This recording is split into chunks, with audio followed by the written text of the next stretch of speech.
आज हमारा topic market equilibrium है, मंडी का तवाज़न। ये आप लोगों की बुक में मैथमेटिकल पोर्शन में मैथमेटिकल साइड पे 4th चैप्टर है जो हम स्टडी करने जा रहे हैं। 4th चैप्टर बुक्स आपके पास होंगी, सबके पास अपनी अपनी बुक पे चेक करें सब लोग।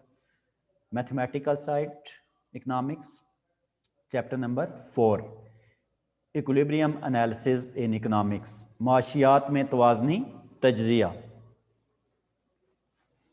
माशियात में तवाज़नी तज्ज़िया, इक्विलिब्रियम एनालिसिस।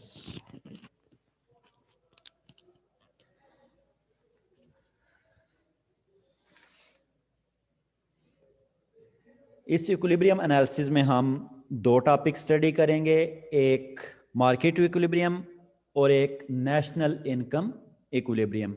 आज जो हमारी डिस्कशन है वो मार्केट इक्विलिब्रियम से रिलेटेड होगी, मंडी का तवाज़न। तो स्टार्ट करते हैं हम इससे। मार्केट इक्विलिब्रियम, मंडी के तवाज़न को हम तलब और रसद का तवाज़न भी कहते हैं और इसे इस तरह से डिफाइन किया जा सकता है, it is a situation in which quantity demand is equal to quantity supply at specific price. यानी ये एक मंडी की एक ऐसी सूरत हाल है जिसमें किसी चीज़ की तलब और रसद किसी खास कीमत पर आपस में एक दूसरे के बराबर हो जाए। यानी मंडी के तवाज़न से मुराद ऐसी सूरत हाल जब किसी शय की तलब और रसद एक दूसरे के बराबर हो जाए। एक ऐसी सिचुएशन जिसमें क्यूडी यानी क्वांटिटी डिमांडेड और क्यूएस यानी क्वांटिटी सप्लाइड एक दूसरे के इक्वल हो जाएं। और ये क्वांटिटी डिमांड और क्वांटिटी सप्लाई किसी स्पेसिफिक प्राइस के ऊपर किसी स्पेसिफिक टाइम पीरियड में एक दूसरे के इक्वल हों तो इससे मार्केट इक्विलिब्रियम यानी मंडी के तवाज़न का नाम दिया जाता है। और क्योंकि इसमें डिमांड और सप्लाई इन्वॉल्व है इसलिए इससे डिमांड सप्लाई इक्विलिब्रियम का नाम भी दिया जाता है। और इसको हम इस तरह से लिख सकते हैं, Q D is equals to Q S, यानी इक्विलिब्रियम इक्वेशन जो है मार्केट इक्विलिब्रियम इक्वेशन वो इस तरह से बनेगी, Q D is equals to Q S means that it is a point where Q D equals to Q S, जहां पे क्वांटिटी डिमांड और क्वांटिटी सप्लाई एक दूसरे के इक्वल हो जाए। जो उर्दू मीडियम स्टूडेंट्स हैं हमारे वो इन टॉपिक्स को साथ साथ नोट, मेन पॉइंट्स की पॉइंट्स इनके नोट करेंगे। जैसा कि अभी मैंने आपको बताया कि मार्केट इक्विलिब्रियम यानी मंडी के तवाज़न का टॉपिक है, फिर मैंने इसको डिफाइन किया। तो उर्दू वाले जो स्टूडेंट्स हैं वो अपनी अपनी बुक्स में से चेक करेंगे, पॉइंट आउट करेंगे चीज़ों को कि कहाँ कहाँ पे हम क्या कुछ स्टडी कर रहे हैं। ये डेफिनेशंस तमाम की तमाम उर्दू वाले स्टूडेंट्स की बुक्स में मौजूद हैं। इंग्लिश वाले स्टूडेंट्स को तो बुक्स में भी मौजूद हैं, यहाँ पे स्लाइड्स में भी उनको शो किया जाएगा। जबकि उर्दू वाले स्टूडेंट्स जो हैं वो मैं साथ साथ उनको गाइड कर रहा हूँ कि कहाँ कहाँ पे बुक के अंदर उनके पास ये चीज़ें मौजूद हैं, वो वहाँ से उन चीज़ों को ट्रेस आउट करेंगे और फिर उन्हें स्टडी करेंगे। तो अभी तक आपको ये बताया कि मार्केट इक्विलिब्रियम को हम स्टडी कर रहे हैं, मंडी के तवाज़न को हम पढ़ रहे हैं और ये एक ऐसी सूरत हाल है जिसमें किसी चीज़ की तलब और रसद एक दूसरे के बराबर आ जाए या हो जाए।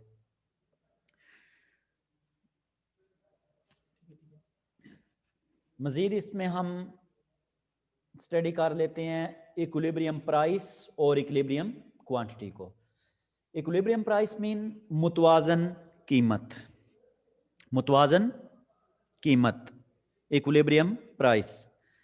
ये एक ऐसी कीमत होती है या कीमत का एक ऐसा मेयार होता है जिस पर डिमांड और सप्लाई एक दूसरे के इक्वल हो जाए।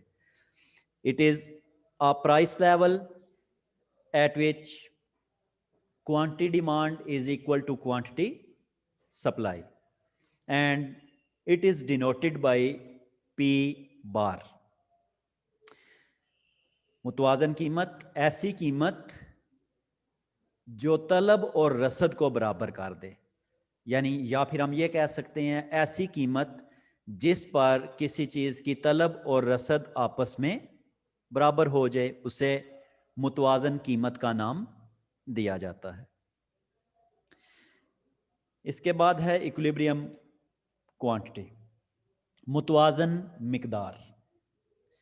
ये मुतवाजन मिकदार तलब और रसद की मिकदार होती है, तलब और रसद की वैल्यू होती है जो कि एक दूसरे के इक्वल होती है। और इसको हम इस तरह से डिफाइन कर सकते हैं, it is the value of quantity demand and quantity supply which is equal to each other and it is denoted by Q बार।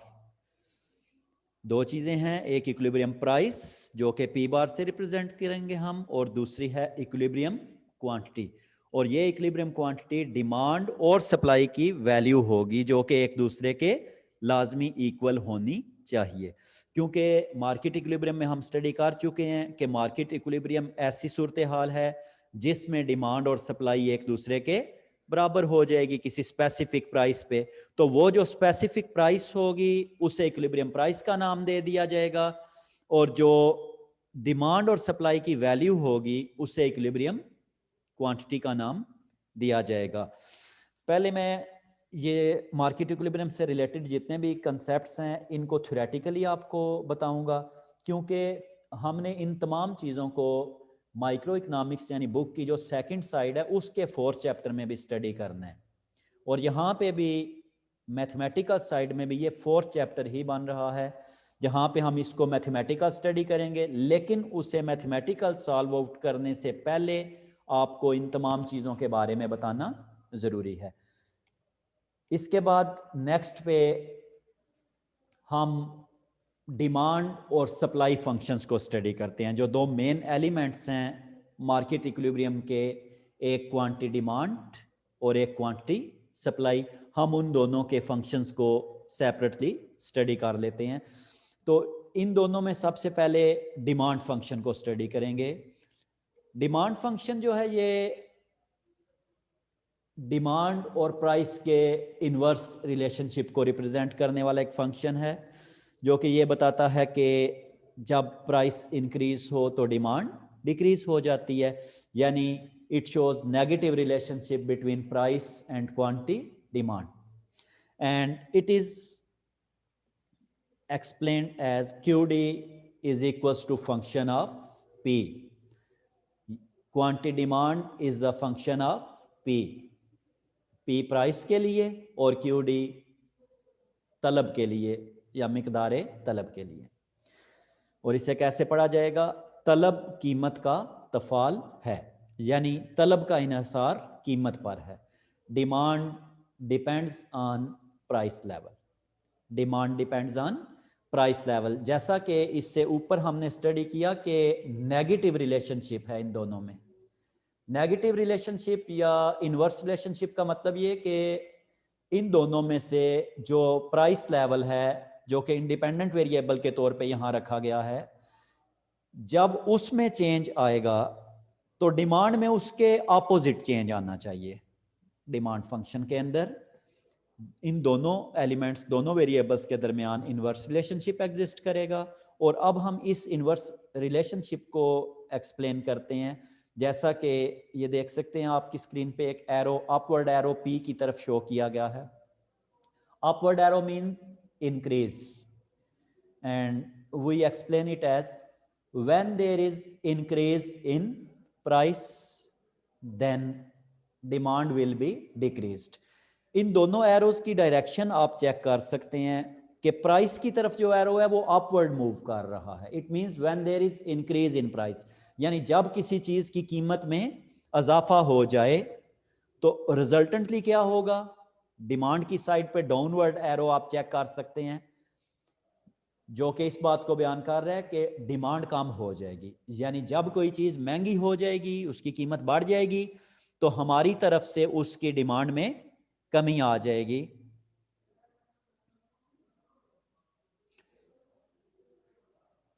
अभी मेरे पास कमेंट्स आ रहे हैं कुछ स्टूडेंट्स के कि ये चैप्टर हमने स्टडी किया हुआ है, तो गर्ल्स साइड पे ये चैप्टर स्टडी आधा तकरीबन हो चुका था, तो हम इसको स्टार्ट से ले रहे हैं और दोबारा से उससे स्टडी आपको ये करना पड़ेगा। बॉयज साइड पे हमने ये चैप्टर अभी नहीं स्टडी किया था, तो उसे हम अभी पढ़ रहे हैं। तो बात हो रही थी when there is increase in price demand will be decreased, यानी जब कीमत में इजाफा होगा तो तलब कम हो जाएगी। और साथ ही साथ हम ये भी कह सकते हैं कि जब प्राइस में कमी आएगी, कीमत में कमी आएगी, तो डिमांड बढ़ जाएगी। तो आप ये देख सकते हैं एरोज के कलर्स को मैच करके कि अपोजिट डायरेक्शन में एरोज जो है वो मूव कर रहे हैं, यानी ये दोनों वेरिएबल्स अपोजिट डायरेक्शन में मूव करेंगे। यानी negative relationship means that when both variables in a function moves in opposite direction. तो बिल्कुल इसी तरह डिमांड फंक्शन के अंदर प्राइस और क्वांटिटी डिमांड दो वेरिएबल्स हैं और इन दोनों को आपस में इनवर्स रिलेशनशिप है। और इस इनवर्स रिलेशनशिप को हम इस तरह से कह सकते हैं, demand is the decreasing function of price, यानी तलब कीमत का तकलीली तफाल है। तकलीली तफाल माकूस तल्लक को, इनवर्स रिलेशनशिप को, उल्ट रिश्ते को कहा जाता है, यानी जब दोनों वेरिएबल्स मुखालिफ सिमत में जा रहे हों, एक अगर बढ़ रहा है तो दूसरा कम हो रहा हो। और साथ ही साथ हम अब इसकी स्टैंडर्ड फॉर्म को स्टडी कर लेते हैं। Standard form of demand equation is written as QD is equals to A minus BP। Standard form का मतलब है म्यारी शक्ल के डिमांड फंक्शन के बाद डिमांड इक्वेशन की तरफ हम बढ़ रहे हैं कि डिमांड फंक्शन में हमने स्टडी किया कि प्राइस और डिमांड के नेगेटिव रिलेशनशिप को एक्सप्लेन किया जाता है, तो उसकी इक्वेशन फॉर्म में किस तरह उसको रिप्रेजेंट किया जाएगा, तो वो इस तरह से है QD is equals to A minus BP। इस इक्वेशन के अंदर QD डिमांड के लिए और P प्राइस को रिप्रेजेंट करेगा, और A और B जो है ये डिजिट्स होंगे, नंबर्स होंगे, 1 2 3 4 5 6 कुछ भी हो सकते हैं। इसमें A जो है ये पॉजिटिव, नेगेटिव, जीरो कुछ भी हो सकता है, जबकि B जो है वो मस्ट भी नेगेटिव होना चाहिए यहाँ पे। यानी हम ये कह सकते हैं कि डिमांड इक्वेशन के अंदर, डिमांड फंक्शन के अंदर प्राइस का जो कोफिशिएंट है वो लाजमी नेगेटिव होना चाहिए इस अरेंजमेंट के बाद, इस तरतीब के बाद।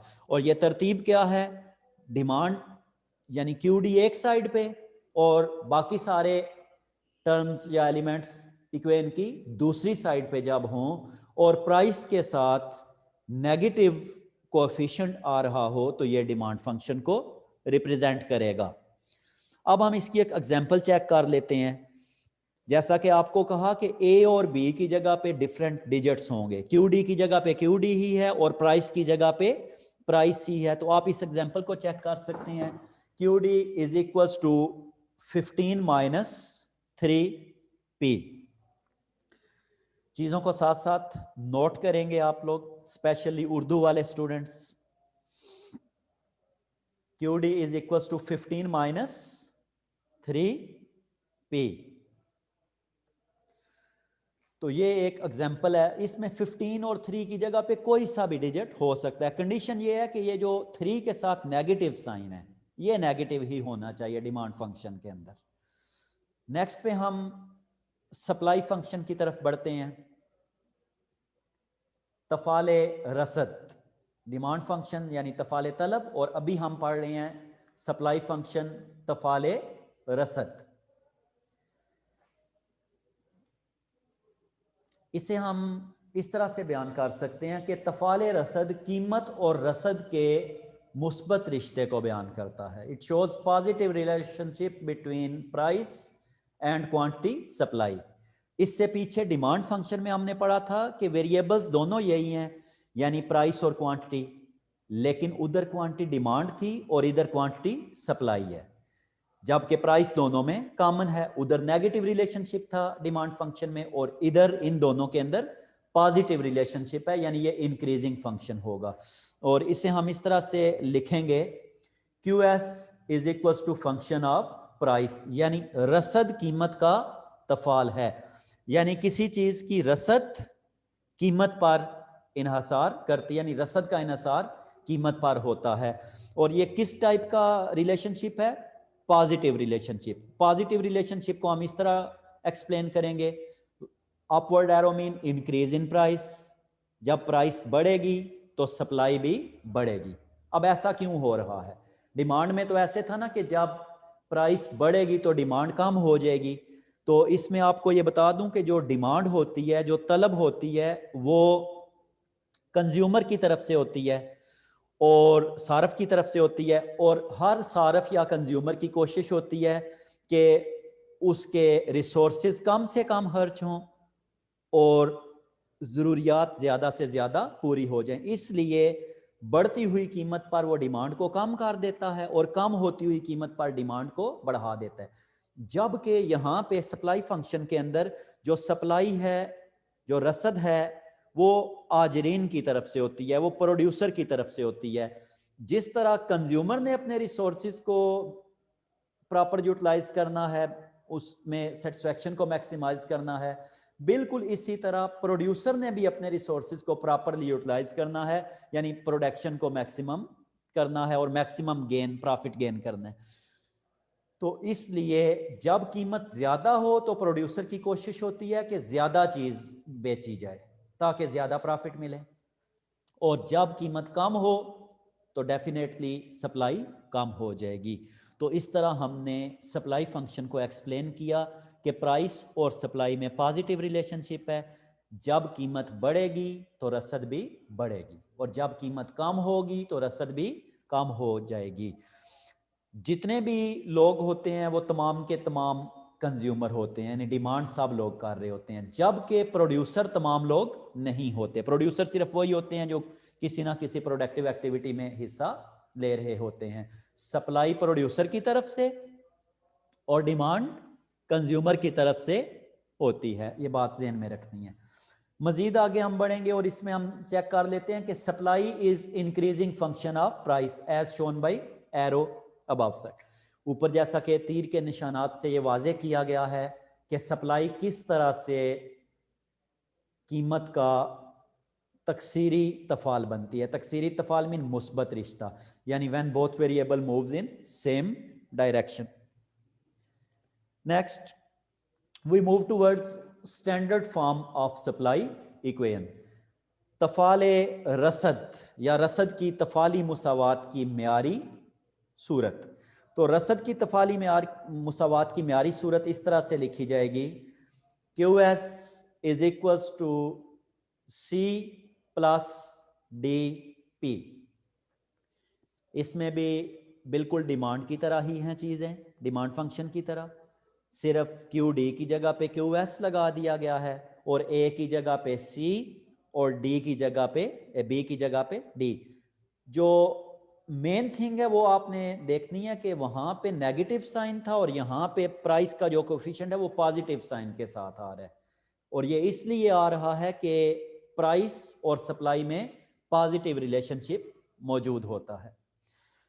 फिर इसके बाद हम इसकी एक एग्जांपल चेक कर लेते हैं, और इस एग्जांपल में जैसा कि डिमांड फंक्शन में A और B की जगह पे कुछ डिजिट्स थे, तो इसमें भी C और D की जगह पे कुछ नंबर्स होंगे, जैसा कि C में हमने 5 और D की जगह पे 2 रखा है।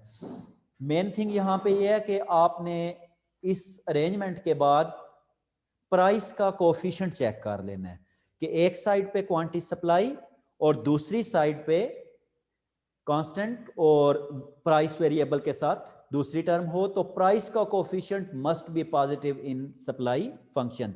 इससे पहले हमने जब डिमांड फंक्शन को स्टडी किया तो वहां पे प्राइस का कोफिशिएंट नेगेटिव होना चाहिए और सप्लाई फंक्शन में पॉजिटिव होगा। नेक्स्ट, इस टॉपिक के अंदर मार्केट इक्विलिब्रियम एनालिसिस के अंदर हमें टोटल 4 चीजों के ऊपर फोकस करना है। एक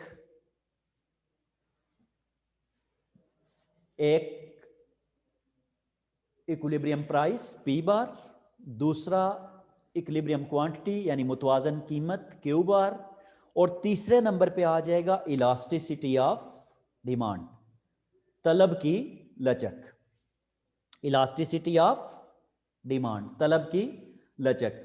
और मैं जैसा कि आपको पहले भी बता चुका हूं कि यही सेम टॉपिक थ्योरेटिकल साइड पे भी 4th चैप्टर में हम स्टडी करेंगे।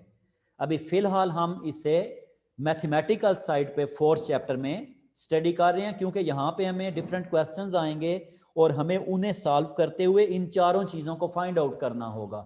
और ये चारों चीज़ें कौन कौन सी हैं? पी बार, क्यू बार, ई डी और इससे आगे आएगा ई एस, यानी मुतवाजन कीमत, मुतवाजन मिकदार, तलब की लचक और रसद की लचक। तो इसमें फिलहाल हम पहुंच चुके हैं रसद की लचक पर, तलब की लचक पर। तो इसको जरा चेक कर लेते हैं कि इसका डेफिनेशन क्या है और इसका फार्मूला क्या है, फिर उसके बाद हम इनके न्यूमेरिकल्स को सॉल्व करेंगे। ये जो चैप्टर है 4th चैप्टर मैथमेटिकल साइड पे, इस एक्सरसाइज के अंदर जो पहली एक्सरसाइज दी हुई है इसमें मंडी के तवाज़न वाली, उसमें हमें इलास्टिसिटी ऑफ डिमांड और इलास्टिसिटी ऑफ सप्लाई फाइंड करने को नहीं कहा गया, लेकिन हम फिर भी फाइंड आउट करेंगे उनको। वो इसलिए कि यूनिवर्सिटी ऑफ गुजरात के पेपर में जब भी मार्केट इक्विलिब्रियम से क्वेश्चन आता है तो उसमें आम तौर पे 4 चीज़ों के बारे में पूछा जाता है। तो हम इन्हीं क्वेश्चंस के ऊपर उन चारों को अप्लाई करेंगे। और वो 4 चीज़ें जो आपको बता चुका हूं, मुतवाजन कीमत पी बार, मुतवाजन मिकदार, तलब की लचक और रसद की लचक है। तो फिलहाल तलब की लचक के बारे में मालूमात हासिल कर लेते हैं कि इसकी डेफिनेशन क्या है और इसका फार्मूला क्या है। तो पहले इसे डिफाइन कर लेते हैं, इलास्टिसिटी ऑफ डिमांड, तलब की लचक।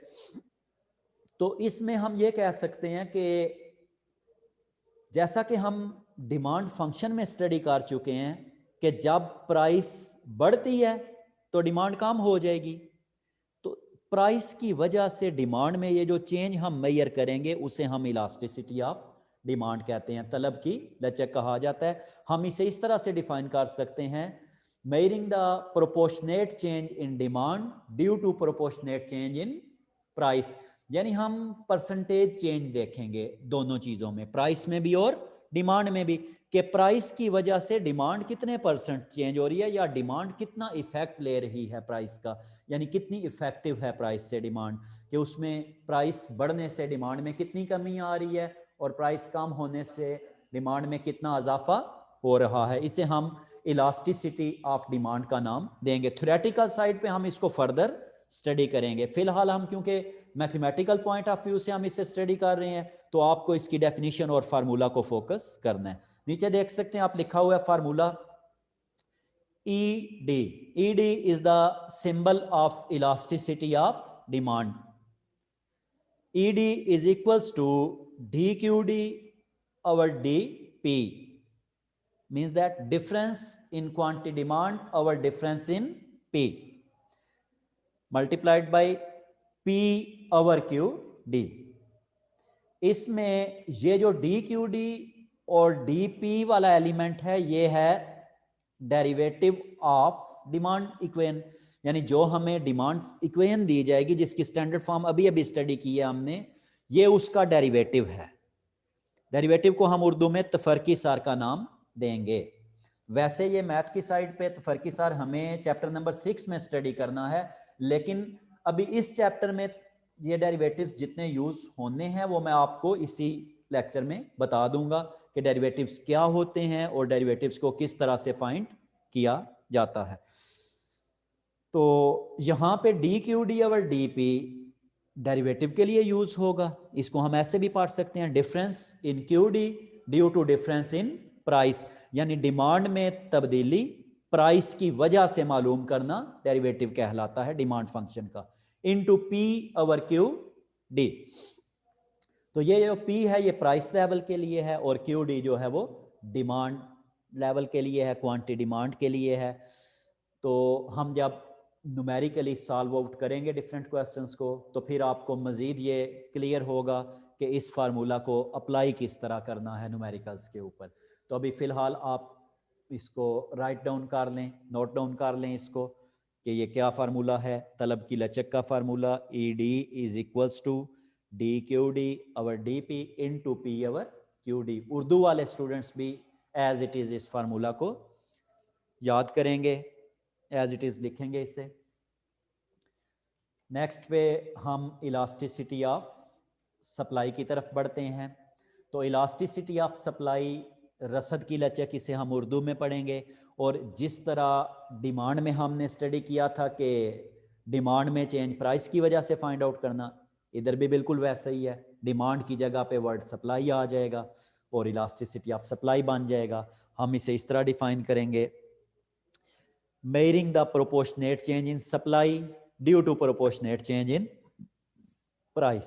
Measuring the proportionate or percentage change in supply due to proportionate change in price is called elasticity of supply, and it is denoted by ES. रसद की लचक की अलामत है ES, इलास्टिसिटी ऑफ सप्लाई। और इसका फार्मूला भी वैसे ही है जैसा कि डिमांड में था, सिर्फ QD की जगह पे QS आ जाएगा और ED की जगह पे ES आ जाएगा। देख सकते हैं आप, फार्मूला है ES is equals to DQS over DP into P over QS। P price के लिए, QS रसद की मिकदार के लिए, और DQS over DP derivative of supply equation को रिप्रेजेंट कर रहा है। सप्लाई इक्वेशन हमने सप्लाई फंक्शन में स्टडी की है, उसमें हम इस डेरिवेटिव को स्टडी करेंगे। तो अब इसके बाद नेक्स्ट पे आपको, क्योंकि ये जो लास्ट वाले दोनों पॉइंट्स हमने स्टडी किए, इलास्टिसिटी ऑफ डिमांड और इलास्टिसिटी ऑफ सप्लाई, इसमें तफरकी सार यानी डेरिवेटिव्स को यूज़ किया गया। तो हम ज़रा डेरिवेटिव्स को चेक कर लेते हैं कि डेरिवेटिव्स क्या होते हैं, ये तफरकी सार क्या है। वैसे हम इसको डिटेल में मैथमेटिकल साइड पे चैप्टर नंबर 6 में पढ़ने वाले हैं, लेकिन अभी क्योंकि चैप्टर नंबर 4 में हम इसे यूज़ करना चाह रहे हैं, तो इसलिए बेहतर होगा कि आपको बता दिया जाए कि डेरिवेटिव्स क्या हैं। तो बुक आपके सामने मौजूद है, आप इस डेरिवेटिव को मज़ीद बेहतर क्लियर करने के लिए, समझने के लिए चैप्टर नंबर 6 पे मूव कर जाएं। वहाँ पे हम डेरिवेटिव्स और उसके कुछ रूल्स को स्टडी कर लेते हैं जो हमें इस चैप्टर के अंदर हमारे लिए हेल्पफुल होंगे। तो सबसे पहले तफरकी सार यानी डेरिवेटिव की डेफिनेशन, जहां से चैप्टर स्टार्ट हो रहा है, बिल्कुल स्टार्ट में डेरिवेटिव यानी तफरकी सार की डेफिनेशन लिखी गई है।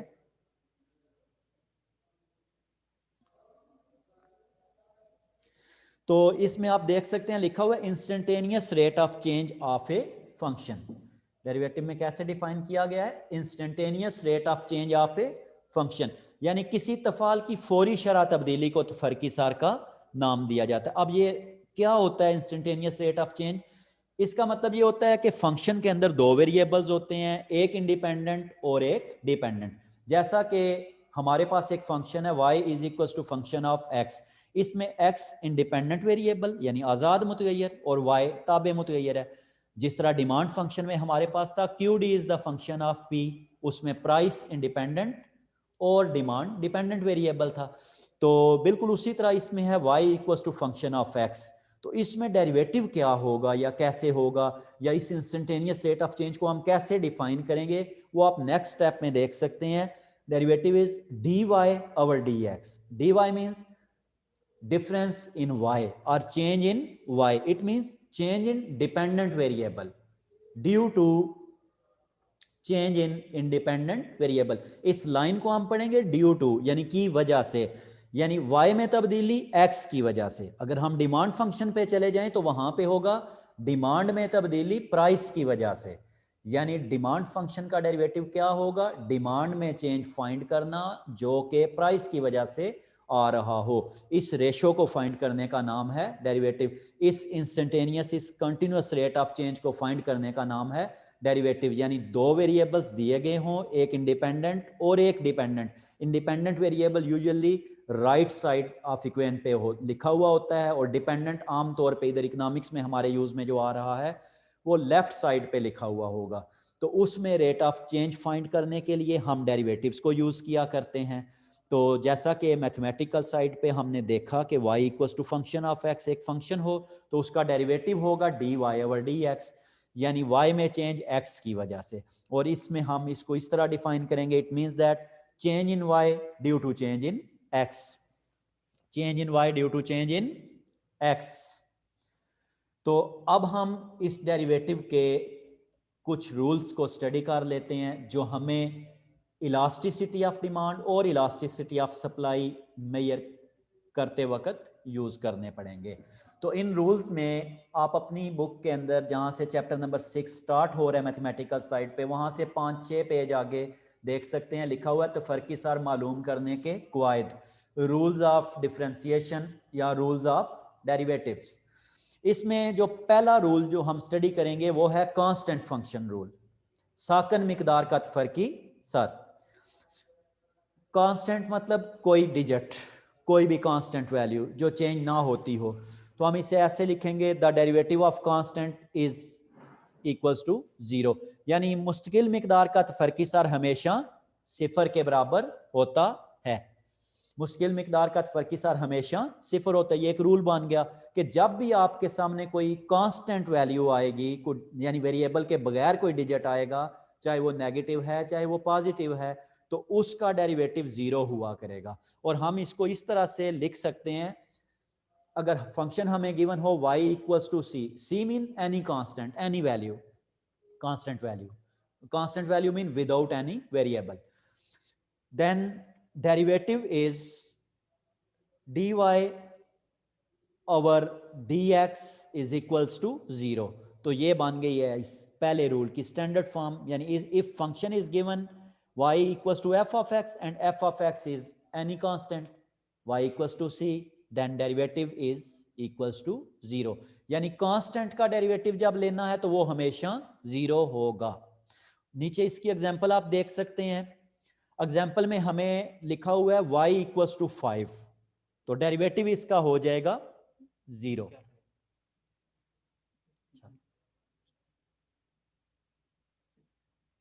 तो डेरिवेटिव इसका हो जाएगा 0। ये देख सकते हैं आप, सिंपल ये है। यहां से ये फर्स्ट रूल हमने अप्लाई किया और इसमें हमने देखा कि जो भी कांस्टेंट वैल्यू होगी उसका डेरिवेटिव 0 होगा। कांस्टेंट फंक्शन रूल के अंदर क्या है कि कांस्टेंट का डेरिवेटिव हमेशा 0 होता है। Next second rule of differentiation is power function rule. The most important and most common rule used in economics is power function rule.